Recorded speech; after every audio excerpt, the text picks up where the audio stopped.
we've a mind to, and we stay where we're inclined to, as long as we have fun. Oh, we lick the Yanks at Shiloh. Oh my, oh my, oh my, oh yes, we lick the Yanks at Shiloh just to see how they would run. Welcome to the Progress City Radio Hour. My name is Michael Crawford. With me, as always, is my brother Jeff. How's it going, Jeff? Toot toot. I'm doing good.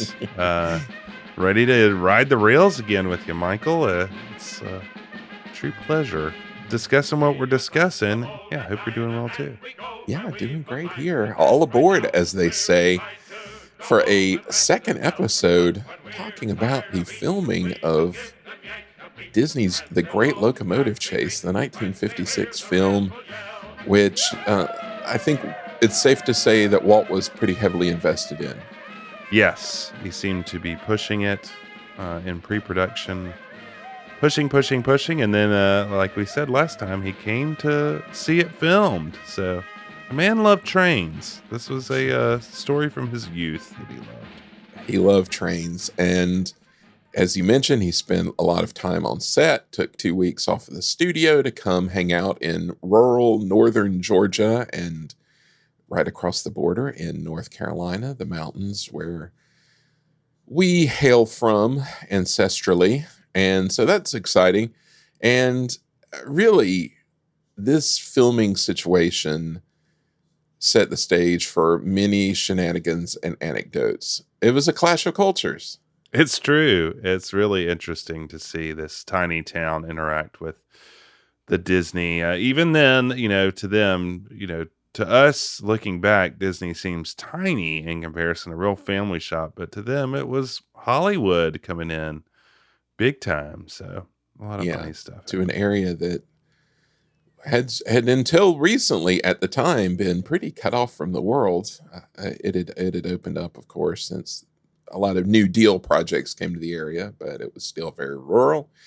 And the good news is everybody pretty much seemed to have had a good time. By all accounts, seems that way. Yeah. So what are we going to talk about today in our conclusion of this epic rail saga? Yeah, so we have a few extra stories for you that we couldn't put into part one. At first, we're going to talk about some of the people from town who helped make the movie happen. Some people on the technical side and some people on the acting side. The whole town got into this, hosting, but also being a part of the production. Yeah, it's so funny that, why have character actors come in from Hollywood when you can just find local folks who apparently have a little bit of acting talent and are keen to go in front of the camera? Who knew? It turns out the local columnists were right. If half a dozen men could do what Jeffrey Hunter did, maybe.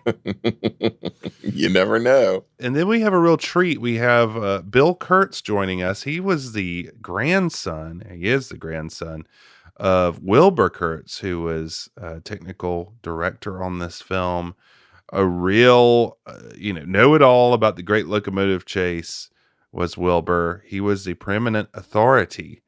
And so he reminisces. He got to visit the set himself.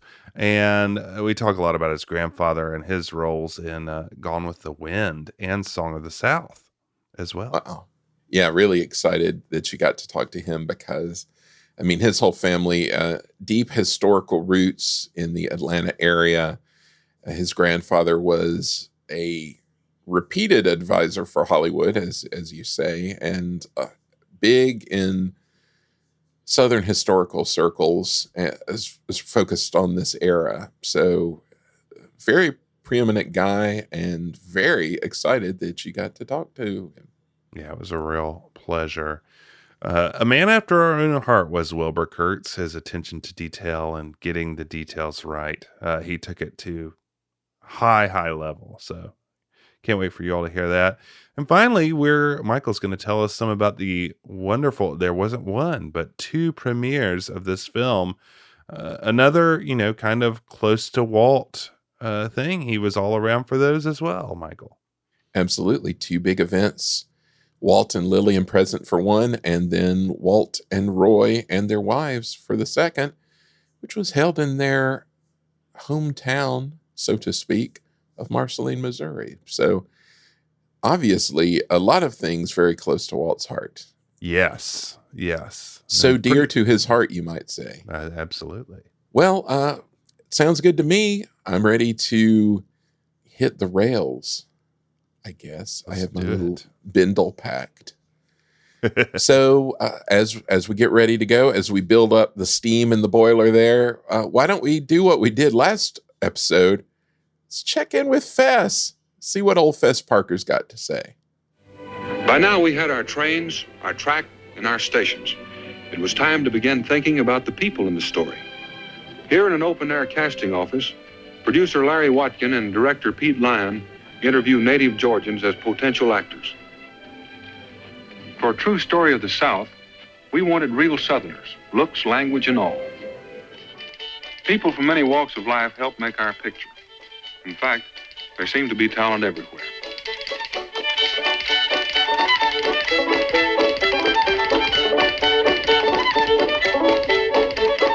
A waitress in real life was our waitress in the Lacey Hotel.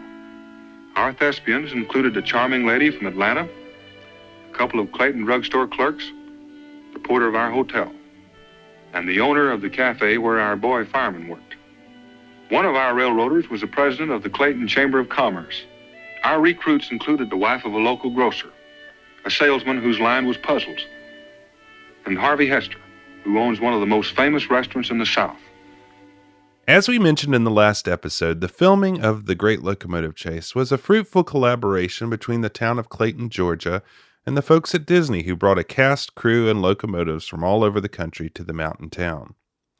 This is a huge economic boon for the tiny town of Clayton, and people got in on the act in almost every stage of production, from building sets to filling out the ensemble, as well as casting and hosting the out-of-towners. One of these Clayton natives was Frank Rickman, who was a person who could get stuff done for the production, whether it be in construction or procuring items needed by the production team. Rickman was on his way to becoming a legendary figure in the area, and state a modern-day Davy Crockett was how he was often portrayed in the newspapers. He was the son of the Sheriff Frank Rickman we quoted in the last episode, and was born in the city jail in Clayton in the 1920s. From an early age, he would catch dog, for his father as he called it, or catch moonshiners fleeing the police from a scene. He would be sent to North Africa and Europe in World War II, having landed in Normandy on D-Day and killed the guard dogs in Dachau when they liberated the concentration camps, according to him. Rickman would return to Georgia to farm and work in construction when he was hired to work on the set of The Great Locomotive Chase. Rickman certainly had the gift of gab, so it would be a shame if we didn't have a clip of him telling his own story. And thanks to Foxfire, a nonprofit in the area that collects stories and lore from all over Rabun County and southern Appalachia, we do have a clip of Frank describing how he came to be noticed by Walt and the Disney crew. Way back when I worked for Roosevelt Coffee in the grading business, Walt Disney come in here and made the Great Locomotive Chase.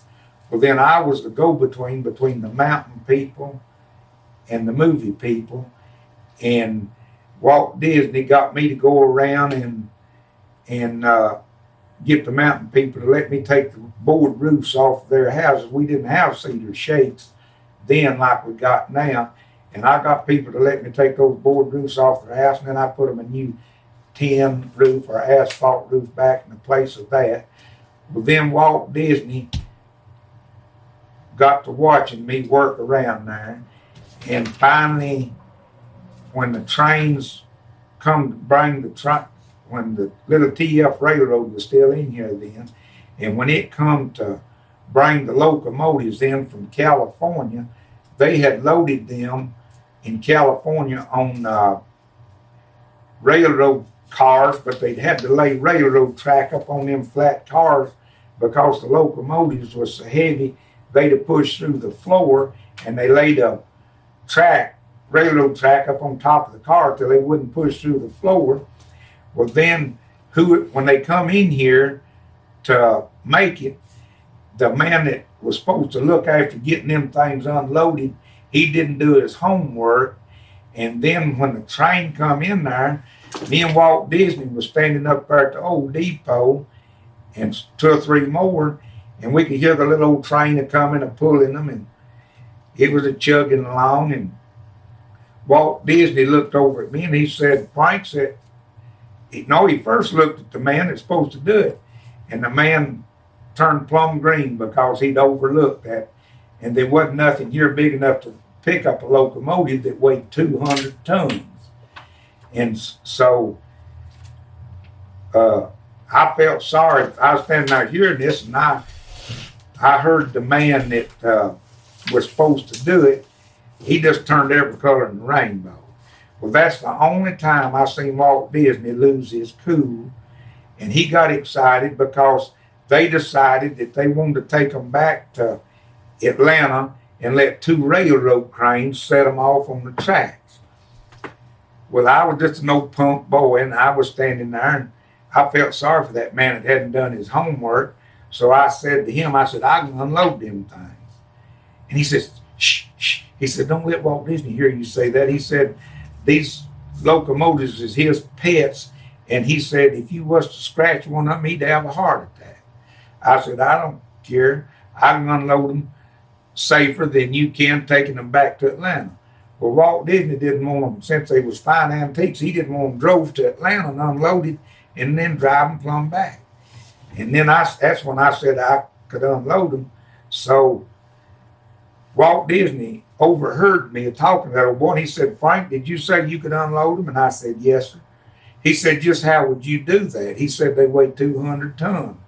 I said, well, I'll go up here on the railroad track, and wherever we've got a side track, I'll take up about 100 foot of railroad track, and I'll take my front end loader and move that track over out of the way, and then I'll start ramping down, and then I'll lay the track back in there, and then I'll roll that flat car down in there, and then I can roll the locomotives right off on the line out through there. And he said, can you do that? And I said, yes, sir. And he said, well, you got yourself a deal. He didn't listen to nobody else. He just listened to me, and I done everything he had to do. Well, then in about a week, I had Lincoln Webb, and Lincoln Webb had worked with me and for me, and Lincoln would do anything I told him. Well, these movie people, they act like they're all specialists, and they just want to do one thing, which one thing's all they can do. And we was doing everything. When I got all that stuff on to work with for the movies and everything, then one day he eased around to me and he said, Frank, he said, I found out and talked to the local people, and I found out what they think about you around here. And he said, I don't want to start no trouble, but he said, I want you to go to California and be with me. He said, I think I need you in my business. And he says, you talk to your family about it and see if you can get it worked out and let me know. Well, I went home and told Sarah, and I was a big punk and hard up and just had 2 babies. And I went home and told her, well, she never had liked these mountains too good then. And boy, that tickled her, thinking we was going to get to go to California, you know. And so in about a week, Walt Disney eased back up to me, and he said, Frank says, what'd your family think about it? I said, well, everybody liked it but my daddy, and he didn't like it.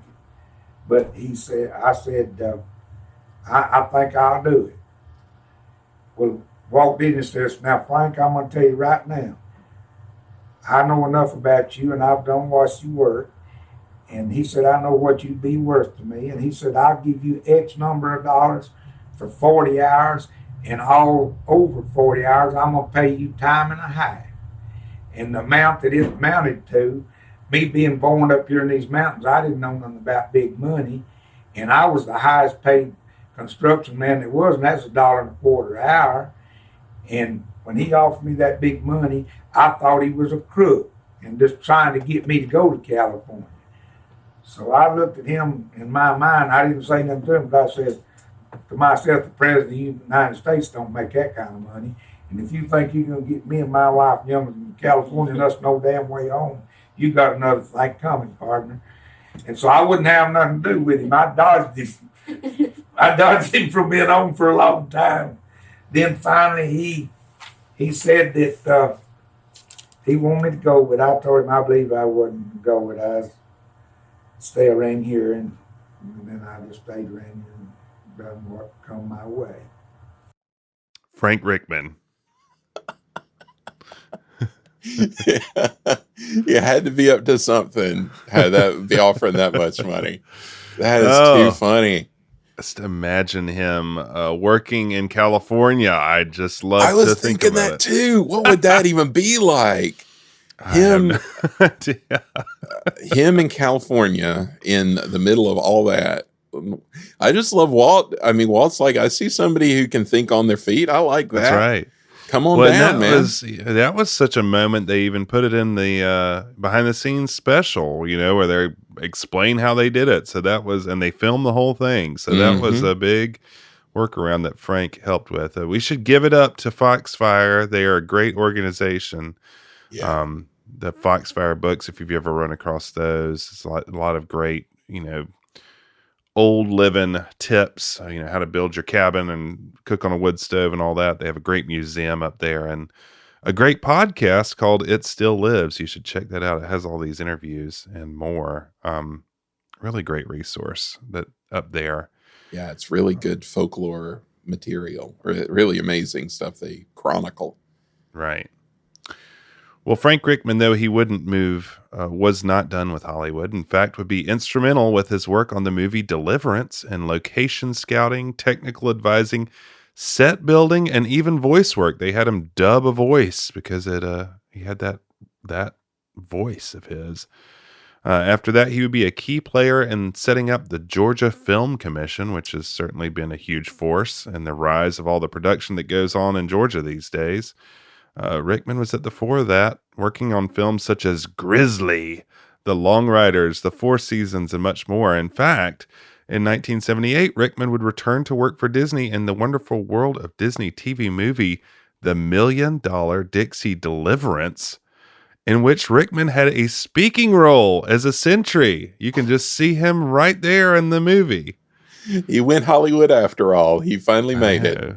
The $1 Million Dixie Deliverance name sounded familiar, but I did not remember. And then I watched part of it to see Frank, and it's something, man. It's I bet those 70s, like late 70s TV movies are kind of obscure, hard to find. I know I've never seen that one. Yeah, there are things you read about, like in the annual report, like we're filming the $1 Million Dixie Deliverance. I'm like, well, right, that never happened. That wasn't a thing. That's probably and then where it's like, oh, it was a thing. It was on TV. Yeah. Well, Rickman didn't only work in film, however. Him and his bulldozer were never far from developments in North Georgia. Rickman would partner up with some investors and clear off the mountains for Sky Valley, Georgia's only ski resort, which is now unfortunately defunct. But the chalets that Rickman built with the blueprints in his head are still there. You can go see him. He also participated in several wagon trains, one for the bicentennial from Atlanta to Valley Forge, and the other across Georgia to raise money for regilding the Capitol Dome in Atlanta. So quite the character. He would have been something to see working with Walt and Burbank, like I said. Well, it's just amazing to think. I mean, just, a good old boy from the mountains, but clearly like a driven promoter kind of guy. Yes. And I mean, doing all this stuff is amazing. I know. And just, yeah. But should have gone to Disneyland though. He should have. He would have. Yeah, he could have been a great foil for Dick Nunes. Can you imagine? Here's two guys who can get stuff done. Let's put them together and see what happens. Shake the jar and see what happens. Well, the production of the Great Locomotive Chase wasn't just a pivot point for Frank Rickman. Star Fess Parker would experience a revelation in Clayton that would shake him and determine his path forward, particularly in his relationship to Walt and the studio. Here's what Parker said in an interview regarding finding out that the role of Martin, stand aside Martin, in The Searchers, was originally his to refuse. Quote, I was still modestly paid. They had sent me all over the world and exploited me in every way possible. and I'd done everything I could for the opportunity. I wasn't consulted about the searchers. I was en route with Jeffrey Hunter, who played the role, and Walt Disney on the way to Clayton, Georgia for our locations for the Great Locomotive Chase. The conversation turned to Jeff's greatest experience in his life, which he described as the searchers. Walt Disney turned to me. We were sitting in the back seat, and he said, "They wanted you for that."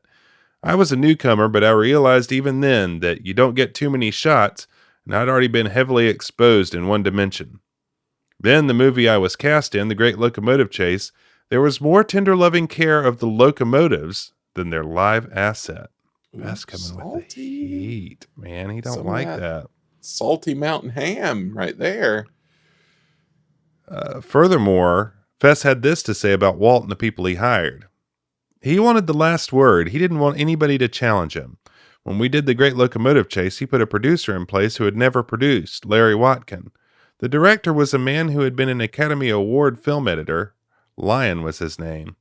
He had put together The Cult of the Cobra at Universal and pasted together the newsreels of Bob Mathias to make the Bob Mathias story, and those were his credits, coming into making this picture at a distant location with some extremely difficult logistics and with a screenplay.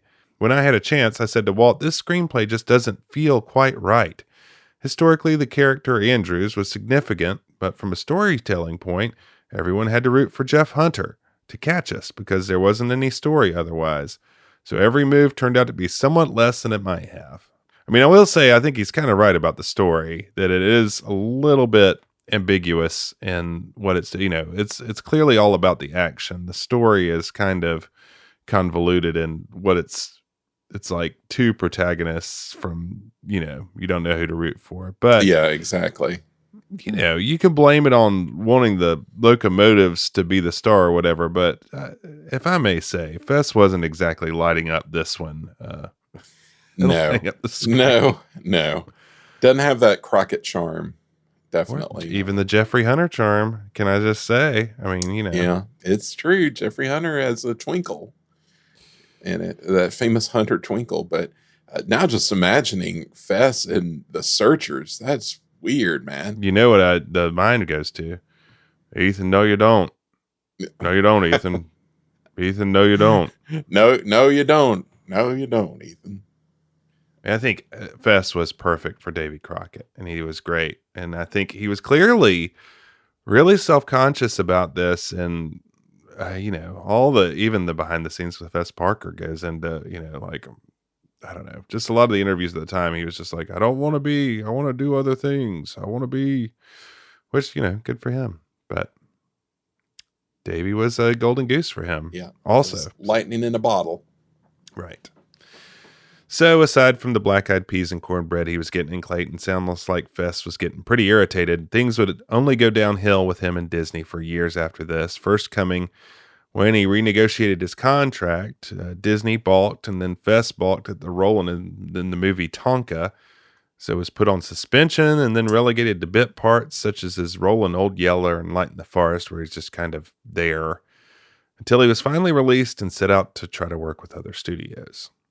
I didn't realize that. Fess. Yeah, really. Back in Clayton, the Atlanta Constitution reported that the production purchased 1 million feet of lumber, the equivalent of 5 five-room houses, which is a funny fact. The lumber came from local mills and went to the construction of a number of realistic railroad stations along the Tallulah Falls Railroad, and the railroad itself, of course, received money, and engineers were used to run the trains. They just had to hide. So the engineers were actually running the trains, were the TF engineers. The head of the Chamber of Commerce, Jim Lovell, was about as busy as he had ever been, helping with the crew and fending off hotel requests, preparing for record crowds of onlookers on the weekends to see the set, along with housing and feeding the huge Disney crew. In addition to this, he had many letters of inquiry to answer. Michael, I need to write a good letter of inquiry sometime. I know. I can't even remember the last time I did, but I've got so many things to inquire about. Hundreds of letters of inquiry are rolling into Clayton. People want to know. I am interested in your new product. But Jim was eventually hired on to be a local casting director, something he had been working on since the beginning of the production for free.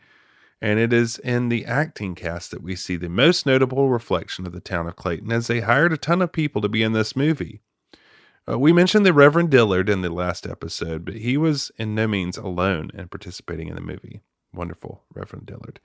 According to the Clayton Times, Mrs. Edward Norton, wife of Clayton's Mayor Pro Tem, was the first Rabun County regular to be signed for a part in the filming. Mayor W.S. Bearden claimed this was the biggest day Clayton has ever had. I bet you there were 10,000 people that passed up and down these streets. And Bearden had a rather outsized role in this movie as well. And I tell you, some of these people, you cannot tell they're not Hollywood people. They just seem like they've been acting. I mean, I could have sworn he was like a bit actor, but he was just the mayor. It is like character roles that they are indistinguishable from just regular character actors. And in all the hype and talk at the time, really praised the Reverend. Like everybody was really into his performance. Yeah. But it doesn't feel like people that got off the street. It feels like people that came from central casting, which is kind of amazing when you think about it. Truly. Well, they got paid for it, man. They got actors with speaking roles paid $70 a day. Actors performing as extras received $10. I mean, that's not insignificant. And for just standing around, not for doing like hard work. Right. There were a lot of them, a who's who of Clayton and Georgia personas. This included Harvey Hester, who was the owner of Aunt Fanny's Cabin, the most famous and now infamous restaurant in Georgia, located in Smyrna. Hester was a legendary promoter known for knowing Jack Dempsey and other celebrities, making a cameo in I'll Climb the Highest Mountain just a few years prior. A lot of overlap between these two films.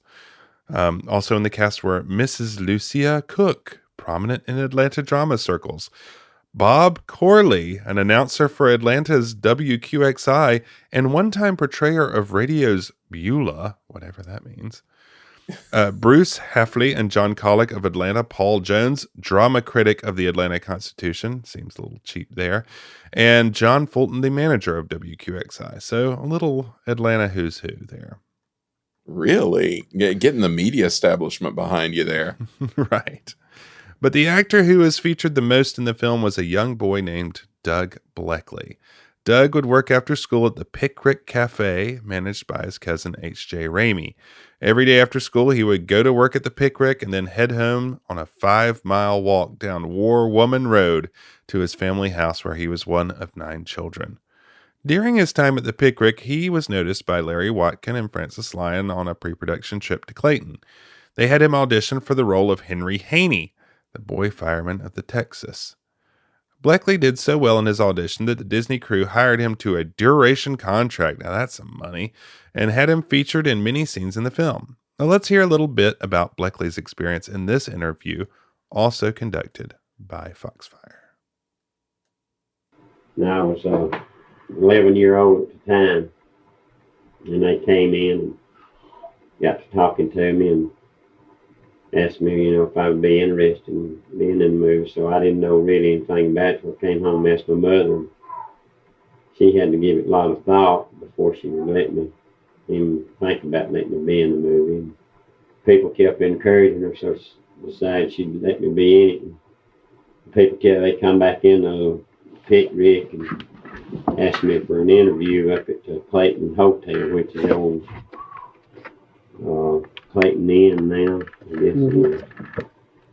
And they signed me a part and told me to let my hair grow out and everything. They'd get back in contact with me.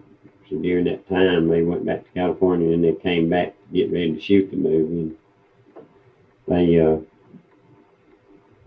talked with me again, gave me another part than one they had first assigned me to do, or the part they wanted me to play. And, from then on, it was on the scene. I was in school then, and school had already started. And that was they had me a tutor on the scene, on the set where they were shooting. they get ready to shoot a scene, I just have to leave my classroom and go out for that. They filmed then, which took, I don't recall just how long I stayed here, and then I went out to California to the studio and finished filming the Great Locomotive Chase out there. And then a year later, in the fall of the next year of 56, I went back out there for advertisement and was on the Musketeers for a week series out there on advertisement on the Great Locomotive Chase. Do you remember exactly what Clayton looked like when they was making the movie? Yeah, it has changed How busy it was? a great deal at the time when they were filming the Great Locomotive Chase. It was just it was a booming place. Filming the movie, and they put a lot of people to work that hadn't worked or had a public job. Really, they worked carpenters. And now, anyway, they had things for people to do, building the props and things for the movie. And I'd say at that time that was the most money that was ever in Raven County that was brought in here by that movie. Then there wasn't any textile plants here. The only thing that was here then was a shirt factory. And that worked on, most people that worked there was women. And they were just a lot of work. There's a lot of money involved. They wasn't a tight bunch of people. They really spent the money and paid people good wages. Could you tell me again what your character's name was? The one you played? The one I played was Henry Haney, and I was a fireman on the Texan. And I only had a few lines to say. One was talking to Slim Pickens, and he played the part of Mr. Bracken as an engineer on the train. And it was, "Here's your coffee, Mr. Bracken." And the other line was to Jeff Hunter, who's dead now, and he was, "I'll fire for you, Mr. Fuller." He played the part of, I can't remember the Fuller. He was something in the Army anyway. You said that Walt Disney and all them were nice. They were real nice. Yeah, I met Disney, and he talked to you, and all the directors and all the other stars, Fess Parker, all of them, they were real good. They were just plain down-to-earth people. About the most dangerous part about being on the trestles and stuff. Yeah, we had to shoot scenes in the movies. We had to catch a runaway boxcar with an engine, and we had to catch it right on the trestle. And the old wooden trestle, they just vibrate and wobble, and the train jump up and down. That's a pretty scary part, and had to do that several times to get the shot right by catching the runaway boxcar that turned loose, trying to block us all.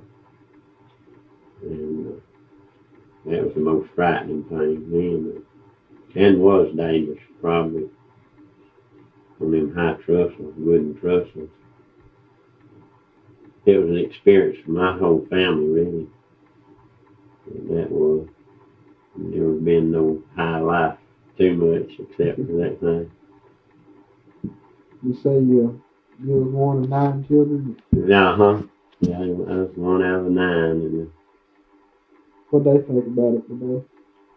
well, at the time, when they was filming and after we got through with Disney, Mama got a letter from Disney asking if we'd move to California, if they'd put me under contract, which at the time,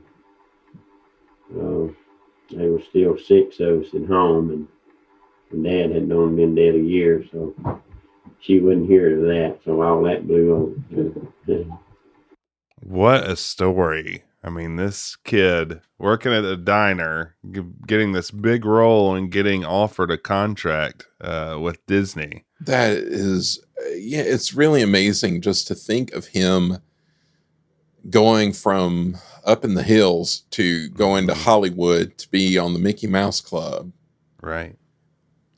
And just what that must have been like. Oh, I know. And when he was out there, he went twice, like he said. He visited Disneyland, the year it opened, the home of Roy Rogers, and had a Thanksgiving dinner 2 years in a row with Slim Pickens, which how many of people can say that? I wish I could. I mean, what a claim to fame that is. That's right. Thanksgiving with Slim Pickens. I think it's cool he cleared his schedule because he had tutors out there. He had his cousin who worked at the Pickrick was with him as his guardian, but he requested that he come home one of those times by train, which had to have been pretty cool. That's pretty cool. That would have been See the country. Yeah. You just have to wonder what they saw in him, because obviously they must have seen something in him to make that offer of a contract, and what his life would have been. Yeah. I mean, that's a big decision to make. It is. And it would come with a lot of, I mean, so you look at somebody like Bobby Driscoll, it's not a slam dunk, Exactly. to take that life on. Yeah, there's something about him in that film. I mean, he's pretty magnetic. I don't know what it is, but I can understand what they saw in him. You watch that and they put him in all these scenes, and it's just like he is just very natural and very unassuming and just belongs there. It doesn't look like he's scared of anything.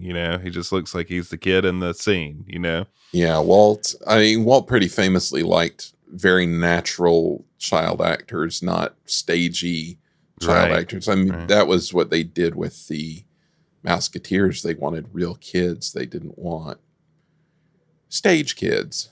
Right. And so he must have seen the appeal there. Yeah. Well, that Lyon and Watkins are, said they could have brought in somebody from Hollywood, but they thought that somebody here would do the job better. And it seems like this crew in Clayton really did do the job of filling in this ensemble quite well. In fact, some of them have more prominent roles than the, Hollywood actors, and, they all got listed in the credits. So what a story for all these people. Yeah, it must have been a thrill for them to see when they finally got to see the movie, and their names are up there in the credits just alongside the Hollywood stars. So it must have been a big deal. We're tenting tonight on the old campground. Give us a song to cheer our weary hearts, a song of home and friends we love so dear. Many are the hearts that are weary tonight, wishing for the war to cease. Many are the hearts looking for the right to see the dawn of peace. In coming to Georgia, we found ourselves on the home grounds of the man who knows most about the Great Locomotive Chase, and it was only natural that he should become our technical advisor during production. His name is Wilbur Kurtz, and here he shows a Confederate soldier how to hold his rifle. Historian, scholar, artist. Wilbur Kurtz is a friendly man, so let's visit him in his studio in Atlanta. Oh, Mr. Kurtz. Hello, Fess. This is my grandson, Wilbur Kurtz III. We call him Billy. Hello. Hello, Billy. We've been using a lot of clips from and referencing the Disneyland TV episode Behind the Scenes with Fess Parker, which chronicled the making of the Great Locomotive Chase and aired in 1956. During that episode, we take a visit to the studio of the technical director of the film, Wilbur Kurtz Sr. Kurtz was a preeminent historian on the Great Locomotive Chase and many details of the South and the Civil War, and an excellent painter and writer as well. Towards the end of the visit with Kurtz in his studio, he brings out his grandson Billy, who greets the camera. And we are lucky enough to have Bill Kurtz, Wilbur Kurtz III, in with us today, and are excited to talk about his grandfather and his experience with this movie. So, Bill, welcome to the Progress City Radio Hour. Well, thank you. It's great to have you here. This is exciting to talk about this. So your grandfather was a real authority on the history of this event, And it was all kickstarted from reading an article in a Chicago newspaper in 1903 profiling the event. How did that interest manifest itself after that? Well, when he read the article, it immediately got his attention. Of course, history had always been something that he loved.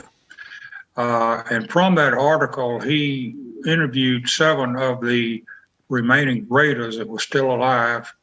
And after he did that in 1904 was the first time he came to Atlanta to interview William A. Fuller, who was the conductor of the Locomotive General and my great-grandfather. From there, it led back and forth to different trips to Atlanta to continue the exploration. And then when he moved to Atlanta about 1911, he continued his research in detail of the actual event that occurred on April 12, 1862. Yeah, we hear in all these newspaper clippings, everybody talks about how far into the details he went. Some people say bullet by bullet. He knows everything that happened. What do you think inspired that level of research for him? Well, again, it was the fact that he had met the remaining Raiders and Fuller.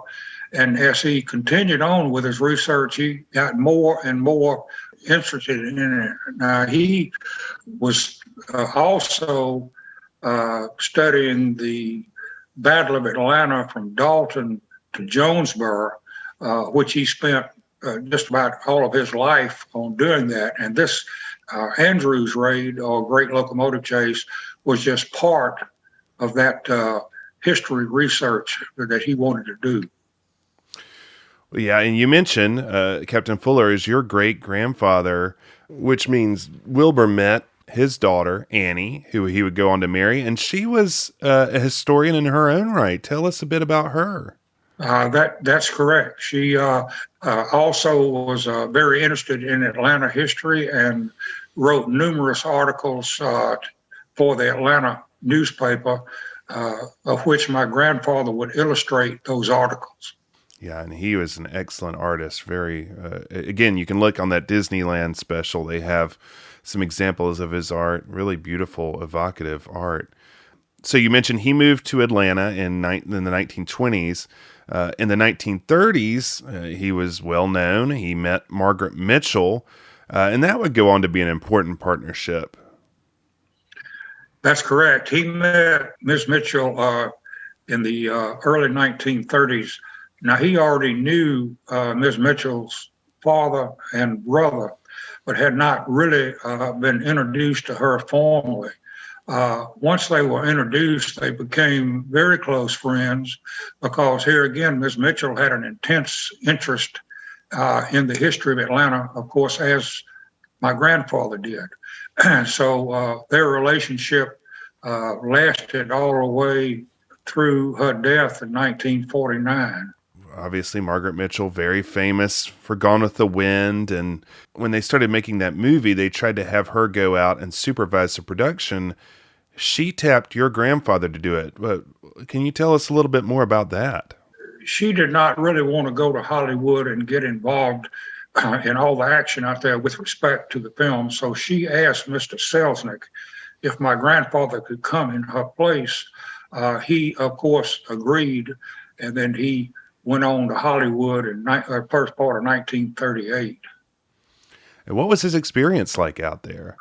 Oh, it was something. Of course, he was concerned from the beginning that consultants to Hollywood films would not be listened to. Mm-hmm. And they wouldn't follow what his advice was. And because he remembered a lot of movies that came about that were just, not historically accurate. They were just done to please the Hollywood producers. One movie that came to mind was the movie The General, that Buster Keaton, it was his film, and he starred in it, which was absolutely absurd. It was, right. It was supposed to have been based on the Great Locomotive Chase, but it was strictly a slapstick comedy and had no relation to history whatsoever. Right. Yeah, that is not historically accurate. Well, it seemed like Selznick was probably more receptive to his counsel than he feared. Probably, I would think. Yes, he did. He really did listen to my grandfather, and also instructed his producers to if they had a question of any kind with respect to the film or the book, rather, to contact him. Yeah, and I mean, down to again, what a great person to have on your team. Your grandfather was for them. Down to making sure that the color of the clay was right, according to what I've read. What was his tool for that? How did they make that work? He contacted one of his sons and asked him to go to the intersection of Peachtree and Baker Streets in Atlanta, where he knew there was a red clay embankment. And the son got a sample of the red clay and put it in a small candy tin, and then shipped it back out to Hollywood. And they had great difficulty in trying to reproduce the red clay because there was nothing like it in California. So they had to somehow replicate it. At first, they tried to grind bricks. That didn't work at all because when they ran it through the grinder, the bricks would just come out in chunks. But then they got the idea of using roofing tile, which was very common in California, and they ground that up, and it came out as a powder, which they would spread on the set on which they were filming. And as my grandfather said, it made him homesick for Georgia when he saw it. Yeah, I mean that ends up being such an important part of the color palette of that movie, and it gets all over them, and and when they're in the streets, and so that was an important detail to get right, and something that you would take you out of California. That red clay, very distinctive. He had your dad measuring lampposts as well, didn't he, or something like that? Yes, there were about 14 lamps on the Atlanta street scene, and they could find nothing that looked like it. So he contacted my uncle, Henry Kurtz, and asked him to go down to the Daughters of the Confederacy building on Jennifer Street and measure that lantern, because it was exactly the type that was used, that would have been used in Atlanta in the early 1860s. He went down and he climbed a pole and began to measure the lantern when two police officers walked up and asked him what he was doing.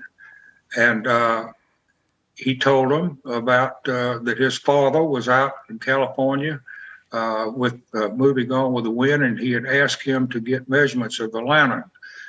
Well, the police officers actually believed him, and he went on about and measured them, and then sent them out to his father, who made measured drawings, of which I have, of the lanterns, and they were sent to the carpentry shop at Selznick Studios, and my grandfather said if you could describe it or draw it, the carpentry shop could build it. And They did. They replicated the lanterns, and they were historically accurate. That is great. This the movie making at that time, when they wanted to get it right, like you said, they could those people in the fabrication units could do anything. It's really impressive. Well, Gone with the Wind was a huge movie everywhere, but it was a real seismic event in Atlanta, where they held a premiere of the movie and all of Hollywood descended to kick off this epic motion picture. I've seen pictures of your grandfather posing with the stars. This must have been a true out-of-body experience for him and your grandmother. Well, this not only to my mother and grandmother, but also, and you're correct, with the city of Atlanta, because Atlanta had never seen anything close to this type of notoriety. And when the film premiered on December the 15th, 1939, there were hundreds and hundreds of people outside of the Lowe's Grand Theater in Atlanta to see Miss Mitchell and Vivian Lee and all the other actors, and it was quite a spectacle.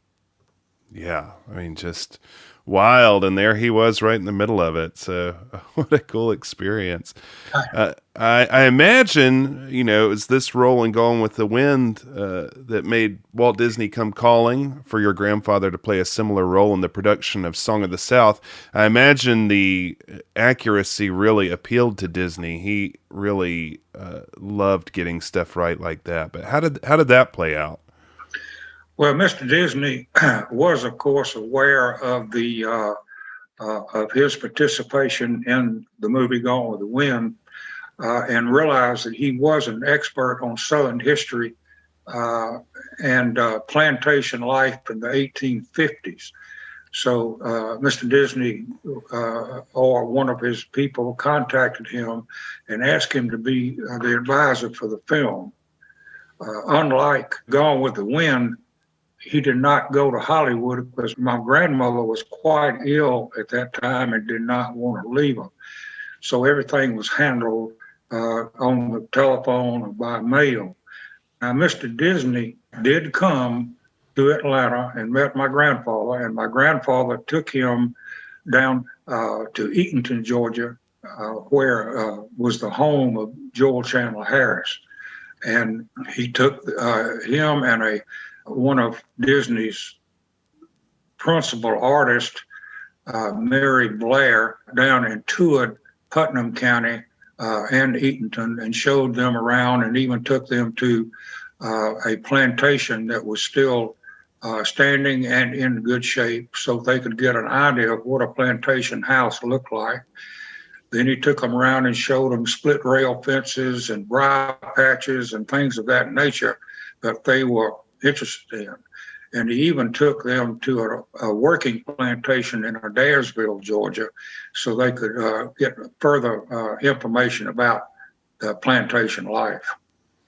That is extraordinary. We are huge Mary Blair fans, and nobody could get the kind of impression and the color like she could. I imagine Walt really enjoyed that trip. It seemed like, you know, country life, farm life is something he held dear from his childhood. So I'm sure he was having a lot of fun doing that tour.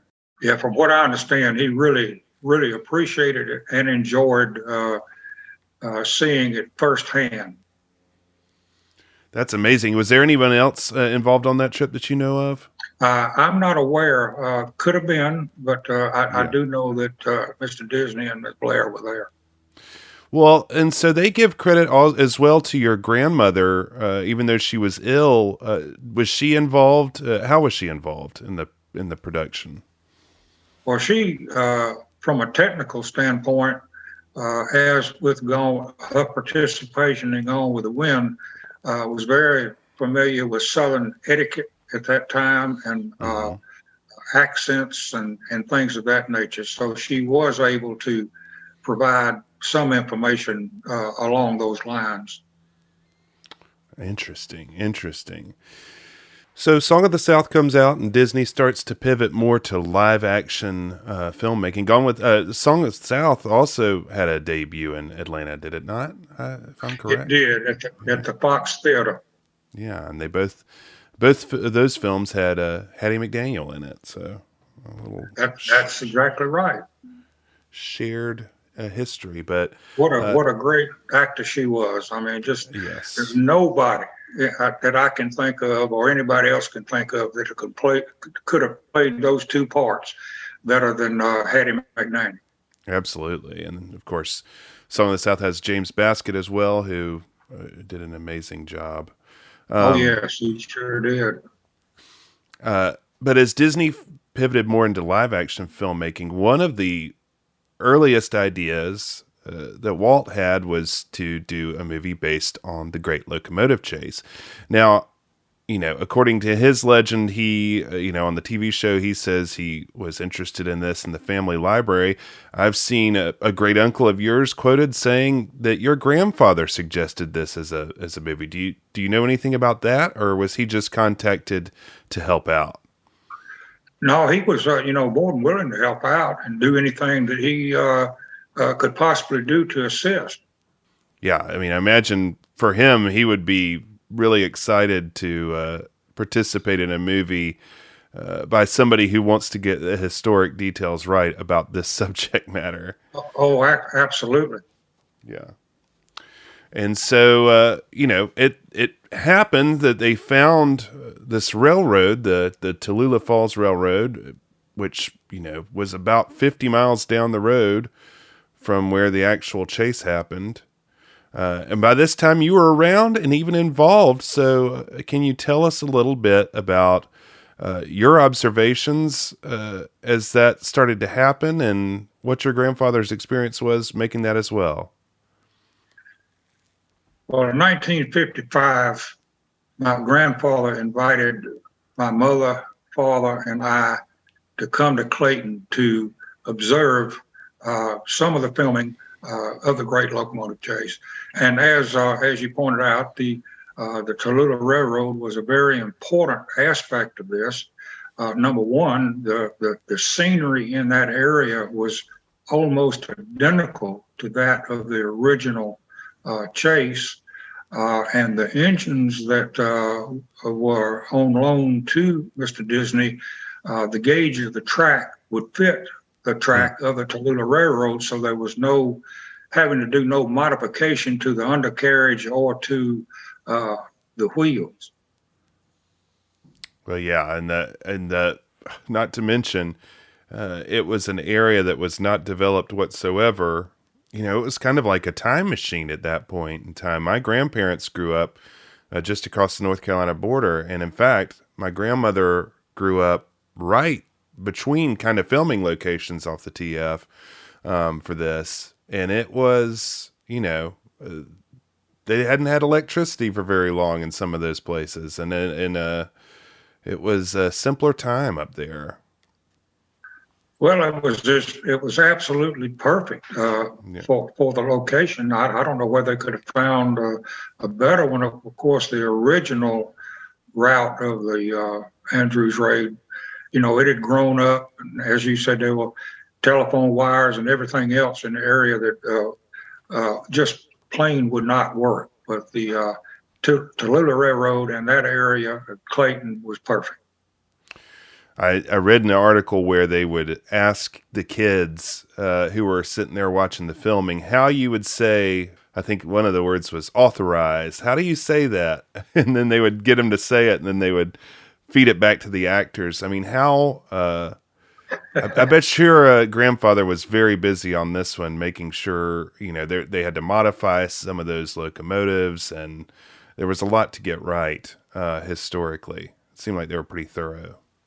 Well, the engines were almost perfect. They did have to make some cosmetic changes to the exterior of the engines, but otherwise, unless you were an absolute expert, you would not been able to tell that they were not the original engines.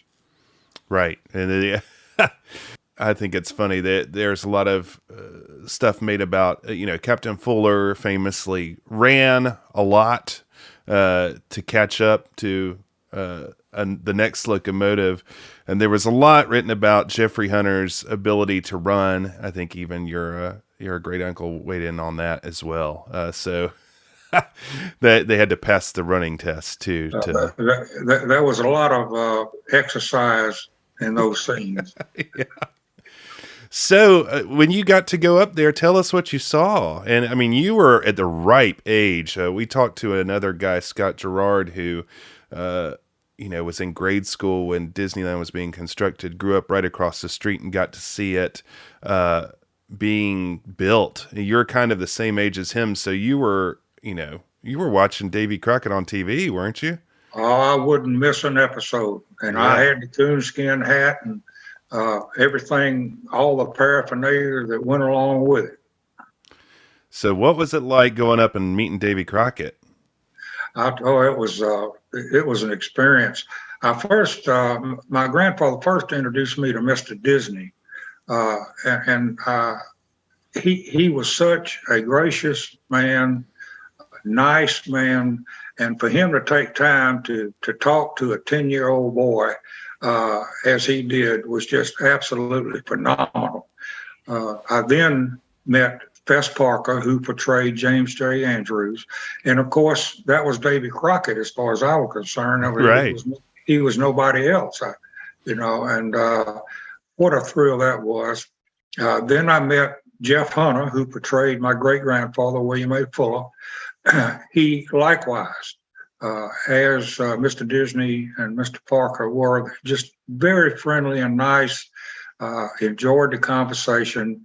And I remember that Jeff Hunter lifted me up on the steps of the locomotive that was used as a general, and I walked up into the cab of that locomotive, and I mean, it was the doggonest thing I've ever seen in my life. I've never seen so many knobs, pulleys, levers, and everything else. And even then, at that age, I wondered how in the world did anybody drive a piece of machinery like this? Well, yeah, I still wonder that. I mean, it seems like quite the ballet, really. So were they filming that day when you were up there? They were not.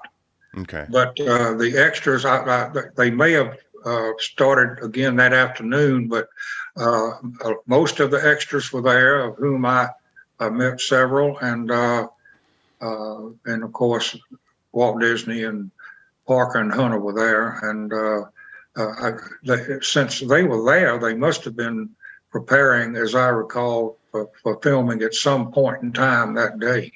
Well, as always, there's always weather concerns in the mountains there. It's just like our Central Florida listeners.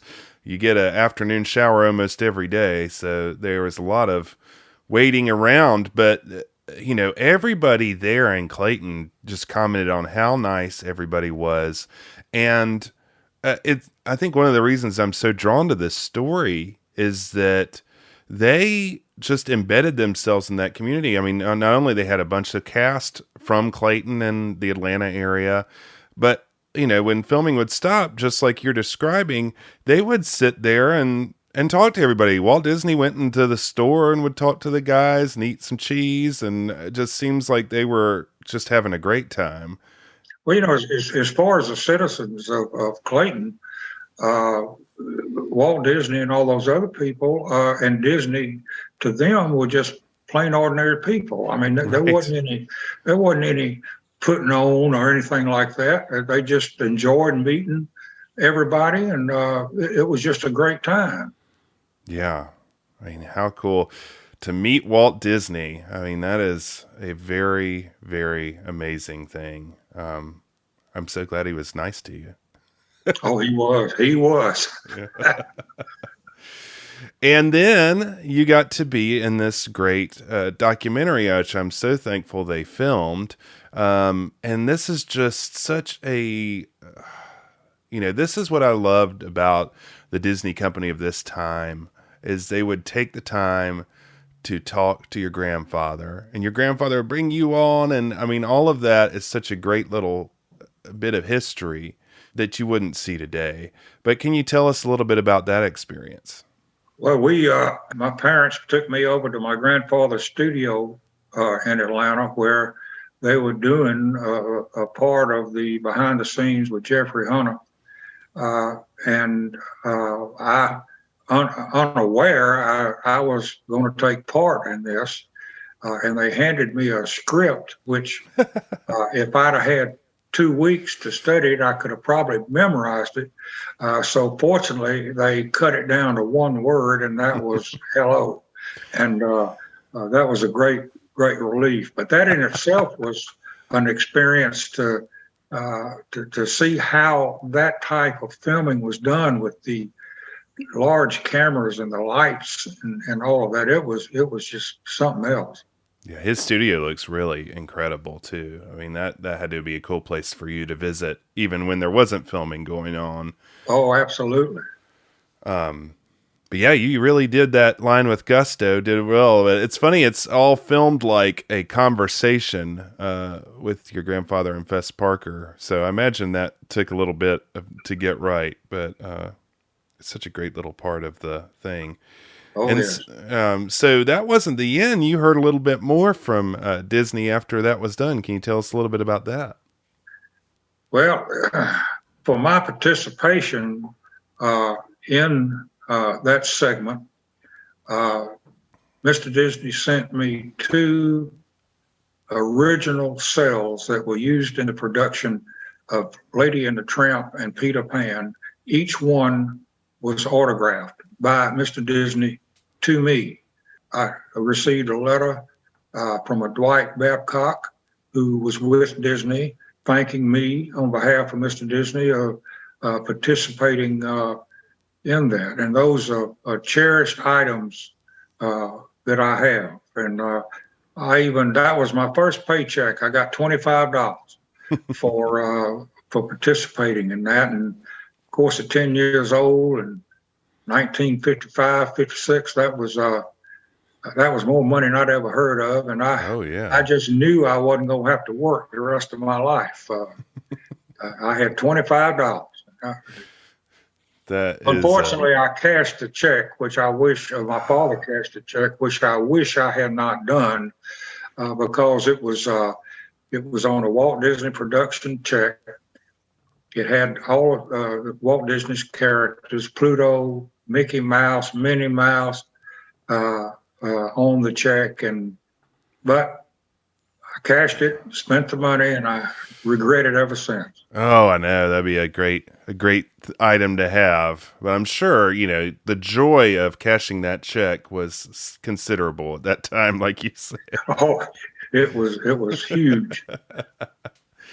Yeah, we haven't even talked about your father. I mean, he was a historian in his own right. Your family has the history of Atlanta on lockdown. Can you tell us a little bit about your father? Well, my father, of course, like my grandfather, was very interested in also the history of Atlanta and the Battle of Atlanta and the events that surrounded that. He went with he joined the Coca Cola company about 39 or 40. And of course, during the time, he became an expert on the history of Coca Cola.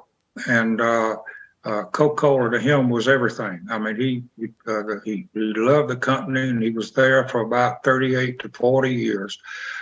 Toward the end of his career there, they asked him if he would form an archives, which Coca Cola did not have at that time.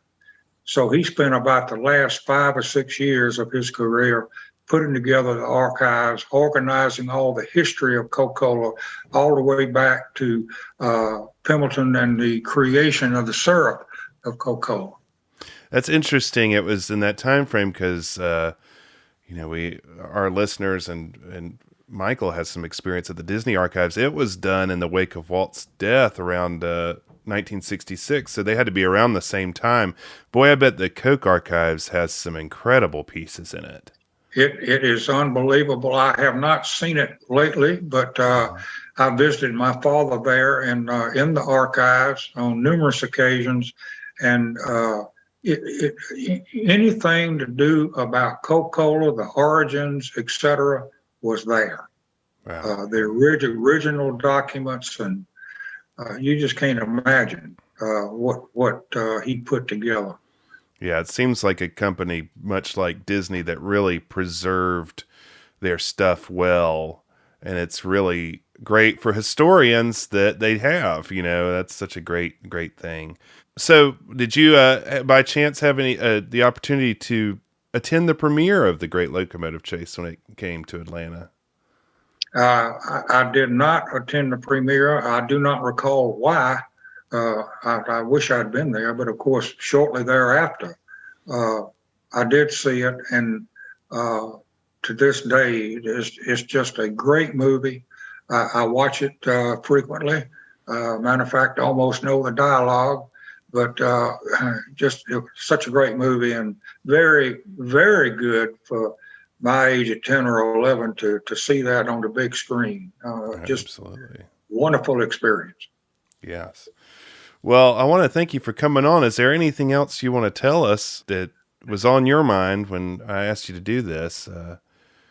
Well, I just appreciate you asking me to participate, because I love talking to different organizations about my grandfather.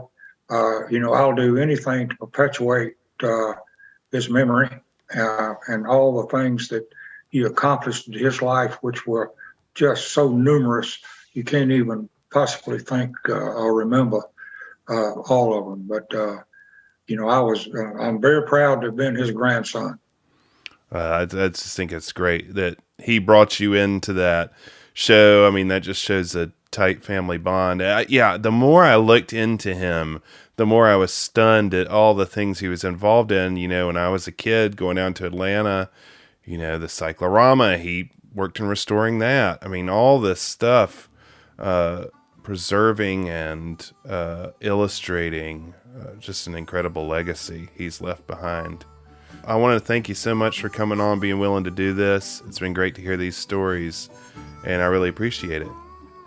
Well, I certainly appreciate it. Thank you very much, Jeff.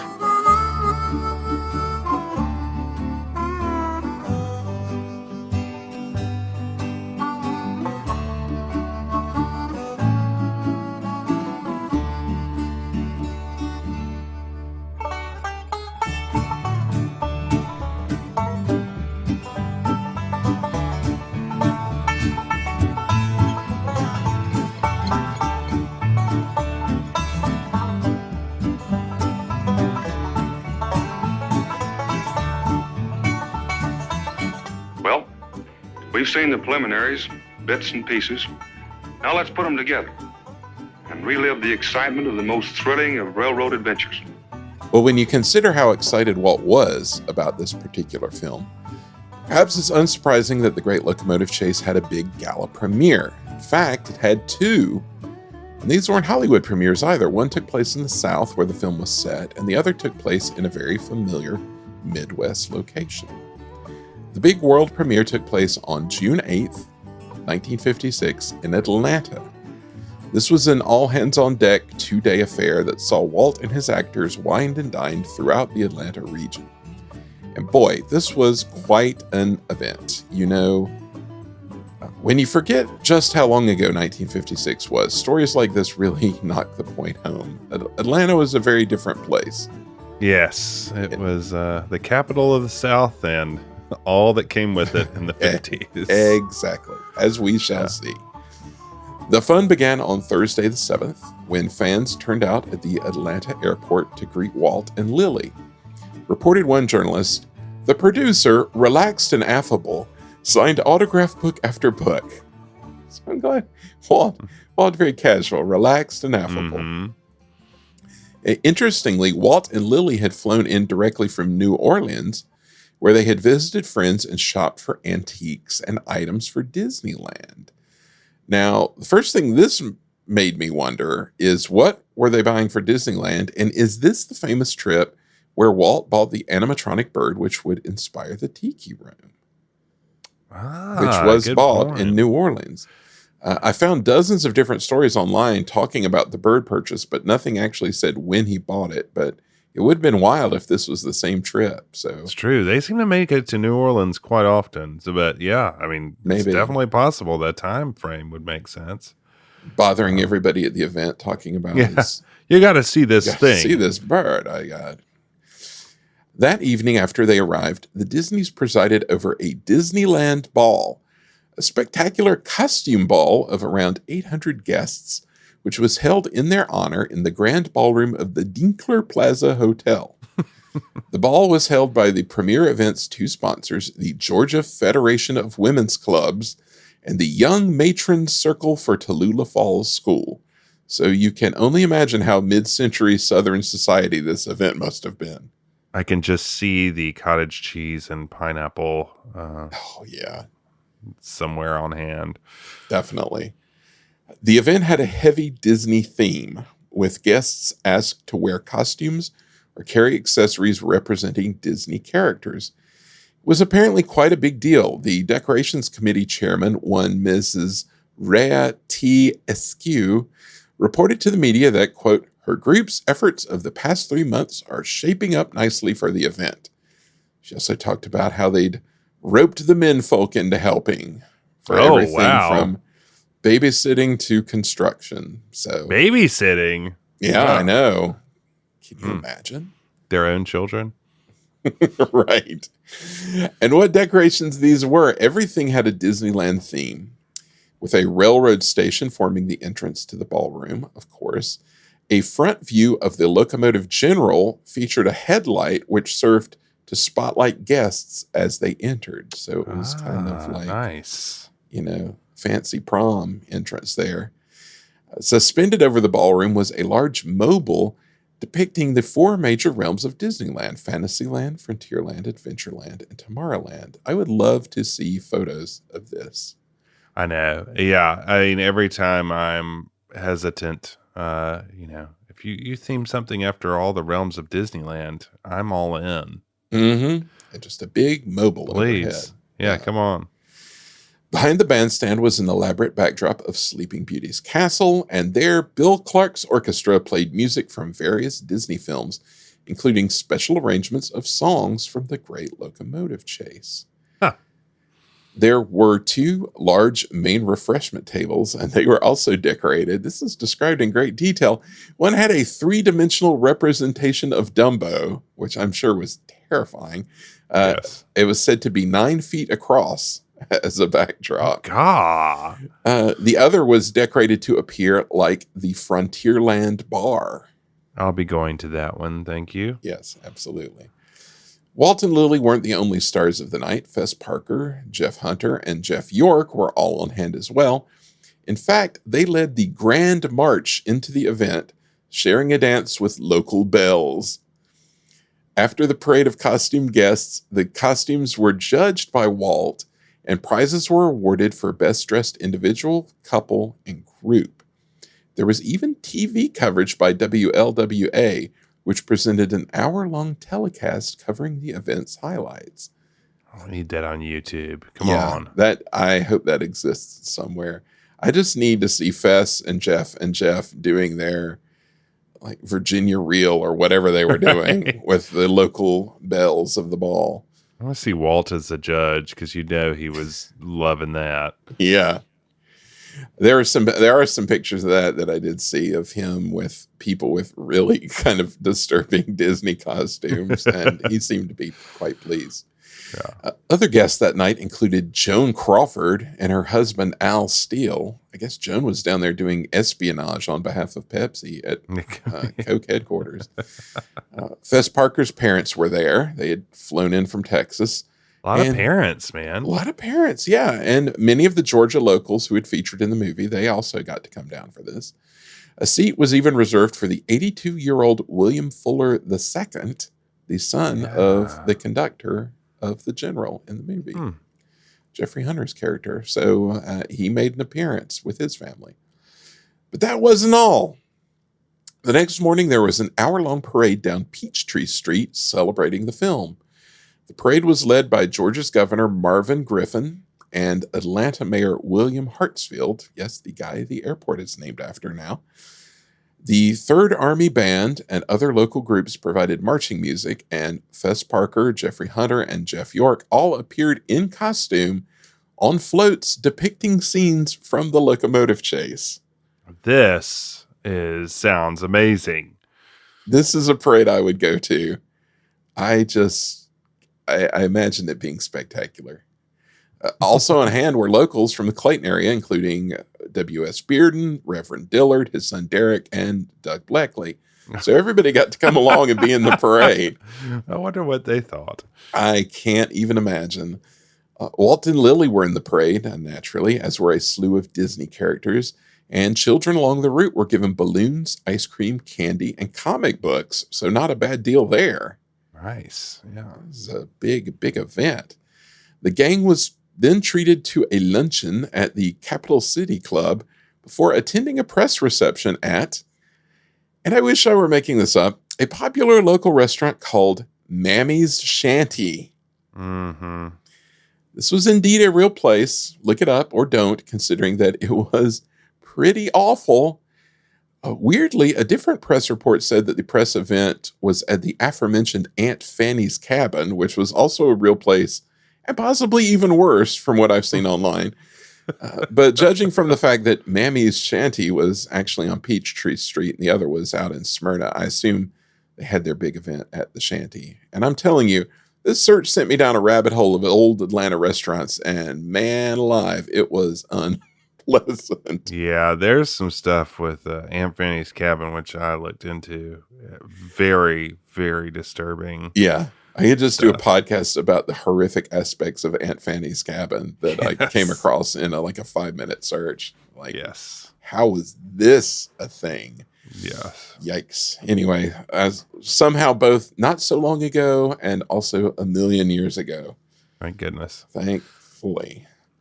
Anyway, that night was the big event, and Walt and Lily and all the stars arrived in their cars out in front of the Lowe's Grand Theater, the same theater where Gone with the Wind had premiered in 1939. They arrived to waves of applause from fans. This was like a big deal. This was a big premiere. Klieg lights and everything. Fess Parker turned to the crowd and told them, "I'm sorry to say I play a Yankee, but hope the people of Atlanta will forgive me. Really, I'm just a country boy." Mm-hmm. Inside, the evening's program began with an animated short, Jack and Old Mac, which I love. Directed by Bill Justice. Jeff, I gotta just take a moment for this short and the mental image of it premiering to a theater full of people in tuxedos and evening wear. I am way into it. When I found out that this was on the bill, I was really obsessed because this is one of those really special shorts, just of who it involves in the production of it. But yeah, one of those weird shorts where you're like, how did this get made? But how did it get made? But then you look, and as you say, everybody on the production staff is like, oh my gosh. Yeah. Existencio, just a whole bunch of people. And Ivan Earl, and it's just such a weird, obscure little short. When I saw this, you had sent me photos of the program for this event, and it was listed there as Overture, Jack and Old Mac. Right. And I could not believe that was what accompanied this movie. And just picture everybody just sort of nodding along and smiling as this unspools. This is the million years ago I'd like to jump back into. If it was all Jack and Old Mac back then. Yeah. Just put me in a time machine and put me back there. Bill, they loved your cartoon. They read it really well. They loved your picture, Bill. Oddly, one media report from before the event said that the short to be shown was going to be How to Have an Accident in the Home, starring, of course, the legendary character J.J. Fate. That doesn't seem to have been the case, but how amazing would that have been? Would have been an interesting tone to put out there right from the start. Welcome, everybody, to our event. Here's how not to electrocute yourself. What in the world? With Donald Duck. It's probably a good choice to change it to the more benign Jack and Old Mac. Yeah, less intimidating for sure. Yeah. Although it would have been a big signal boost for JJ Fate, which I'm in favor of. It's true. The cartoon short was followed by one of Walt's People and Places featurettes, Men Against the Arctic, which was written, directed, and narrated by the great Winston Hibbler. What a program this was. I know. I mean, this is the real sweet spot, in my opinion, of the studios. You got the great talent and animation still there. And then you've got these great, I feel like his documentary stuff is so great. And then the, beginning of this historical drama. So a lot of serious stuff. And then, a little zany, but, yeah. It really was Walt showing out, here are all the things I can do. I can do cartoons, I can do featurettes, I can do movies. And man, the children I'd love of to the see- world should have a place built where they can be in a canal boat ride.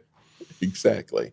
I wish those people and places were on Disney Plus. Just got to get And in they that were supposed plug. to be originally. I think they said they were Yeah. going to do a new one. They're going to but do yeah. some new ones. They had said at the start. I don't know what happened. I to that. really wish they would have and put the old ones up because see a remastered version of it would be. I mean, they were in CinemaScope and Technicolor, Yeah, I so know.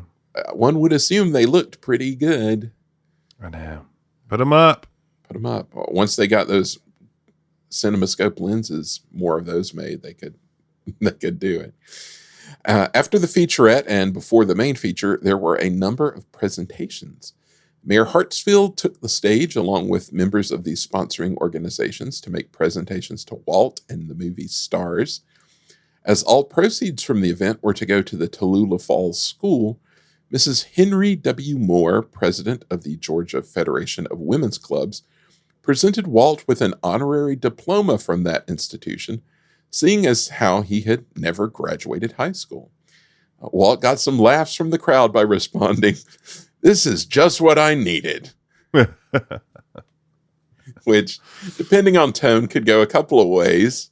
But the That's crowd true. seemed to think it was funny.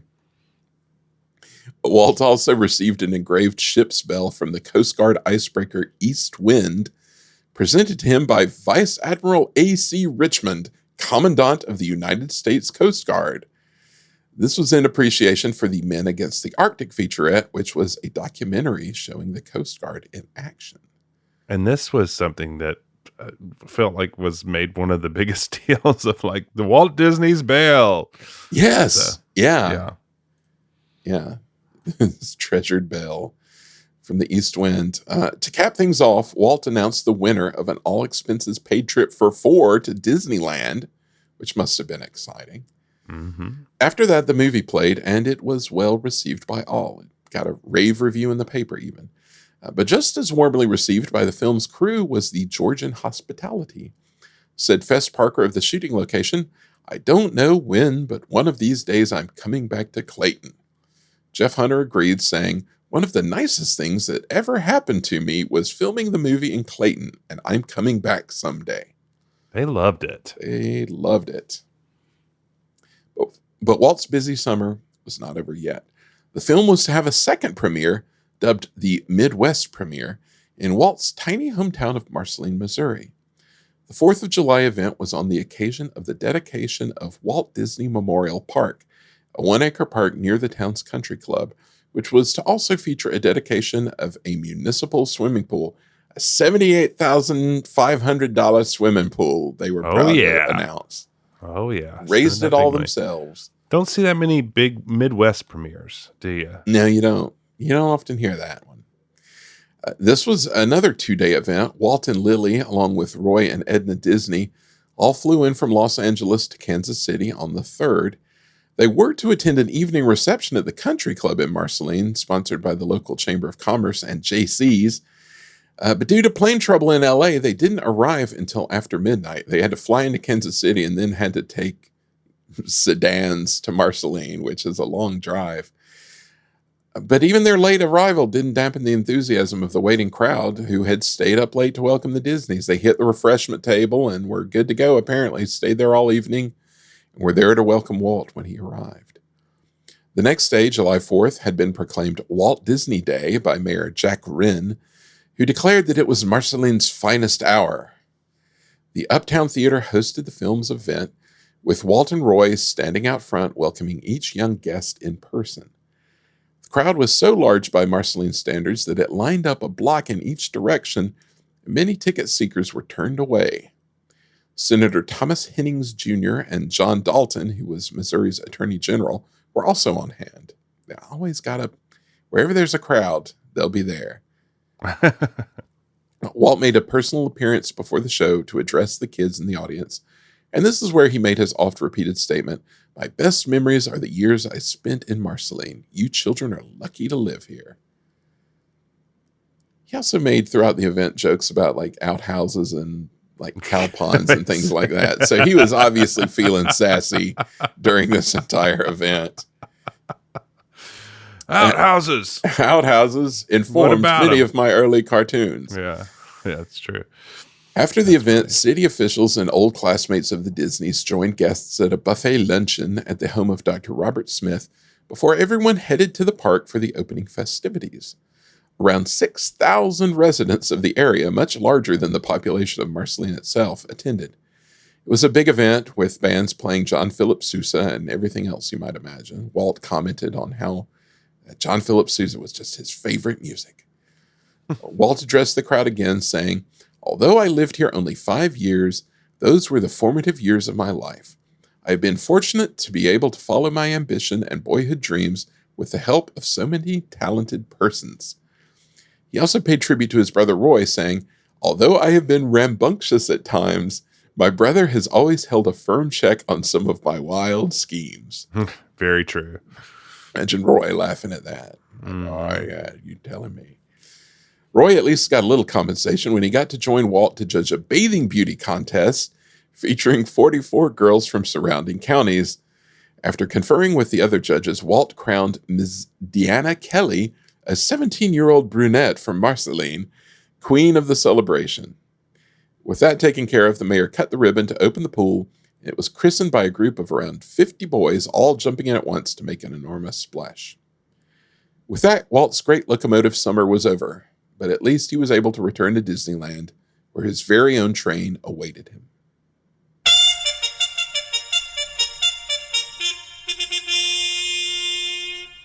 Chanting tonight on the old campground, give us a song to cheer our weary hearts, a song of home and friends we love so dear.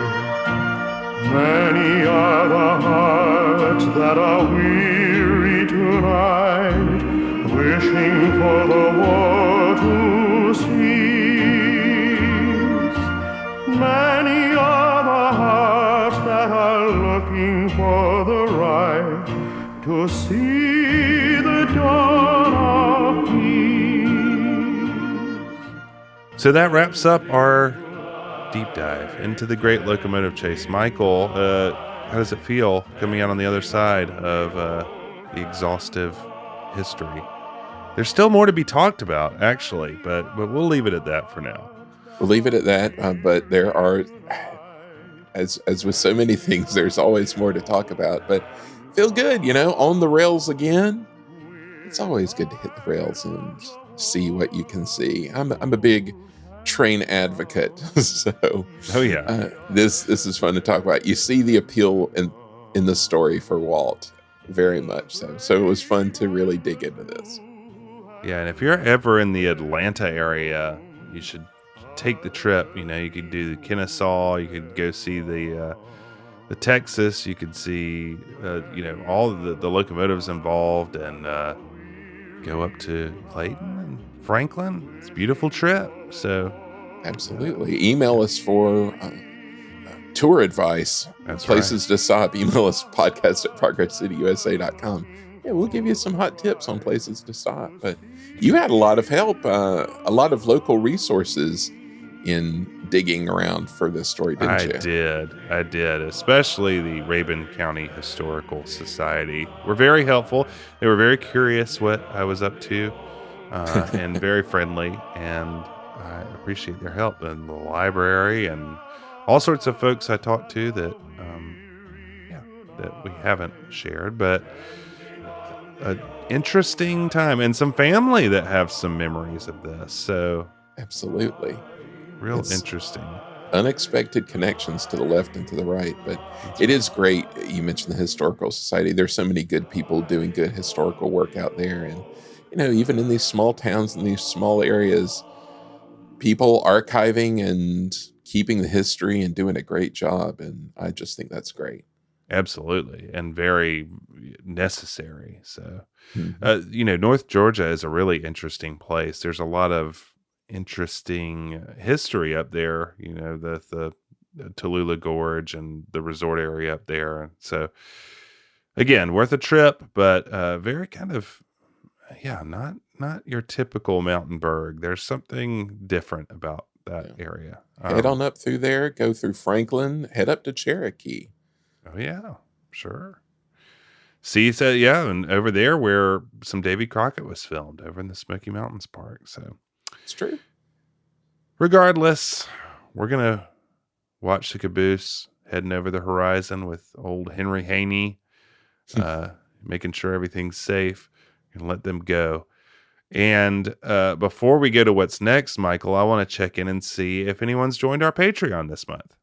Yes, they have. We are excited to welcome to Patreon this month Brett and Mary and Wilson, whoever that is. Hooray, hooray. Hooray, hooray. Welcome to the Patreon. They're, of course, signing up for early access to episodes, early access to documents that I'm putting into the Progress City Public Library, so sort of rare Disney ephemera, if you're into that sort of thing. And, of course, at the silver level, you'll be joining us for our monthly live stream event, which is always really fun. And for anybody keeping score, I wasn't able to participate in the last two live streams because my internet was so horrible in the mountains. But I'm excited to say I'll be back. I know. Which will be fun because I missed, the first one I could follow on chat, and the second one I couldn't even do that. So it'll be good to be back. Yes, it will be very good. It'll be very good to have you back. Talk about a high wire act. My goodness. Yes. I'm sure everybody will be very happy about that as well. And you too can join in for all the fun. Also get yourself a little packet of Progress City swag. And it's all tax deductible. Did I mention that? Yeah, you can deduct it from your taxes. So help us out with all our little efforts here at patreon.com/ProgressCityUSA. Yeah, thanks to you all who have already signed up for that. We really appreciate it. Mary and Wilson, I think I met them at the Retro Magic event. I think they were there. Yeah. They tend to show up for these things. Yeah. They're always at the trail's end, if you will. That's where you can catch them. So yeah, as Michael mentioned, you can email us podcast@progresscityusa.com. Please drop us a line. We get the most interesting emails, and like we've said, you may appear on the show. If you want to get in touch with us on Twitter, Michael is at Progress City USA, and I am at Jeff G. Crawford. Michael, what is coming up next? Well, I'm really excited for this one because we are going to be talking to somebody who I have wanted to talk to for a long, long time. Even before we rebooted Ye Old Podcast, I have wanted to talk to this person. We are going to have a mega 2-part interview with Peggy Ferris. Peggy, who had a 50-year career with Disney, starting on the Storybook Land canal boats at Disneyland, taking her through a long career at Walt Disney Imagineering. She did so many fascinating things and met so many fascinating people along the way. She herself is a fascinating person. I am so excited to bring this to you guys. Yeah, it's I have listened to a lot of this, has been editing. It's a real treat, everyone. It's one of those, she's one of those people that just is in there at the right time and just catches so much interesting, different historical things. So please tune into that. It'll be a real treat. And then we'll roll into the fall and all beyond. So exciting times here. Great interview with Peggy coming up. Please tune in. And on that note, from all of us to all of you, we will see you in 2 weeks with Peggy Ferris. So long, everyone.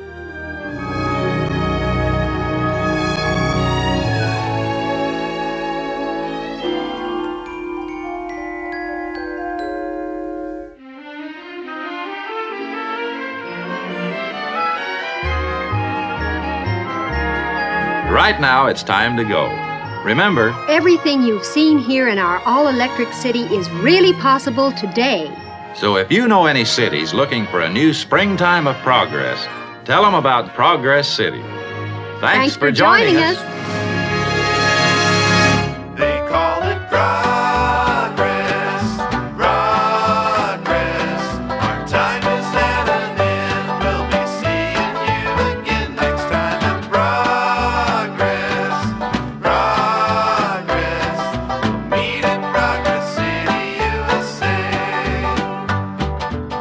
You've been listening to the Progress City Radio Hour, created by the folks at ProgressCityUSA.com. We're also on Facebook and Twitter at Progress City USA. If you want to contact us, please write podcast at ProgressCityUSA.com. The Progress City Radio Hour is recorded at Arbor Ridge Studios in Chapel Hill, North Carolina, on the web at arborridgestudios.com. The title theme was composed by Jeff Crawford, whose music can be found at jeffcrawfordmusic.com. Please join us again soon for another Progress City Radio Hour. They call it Progress.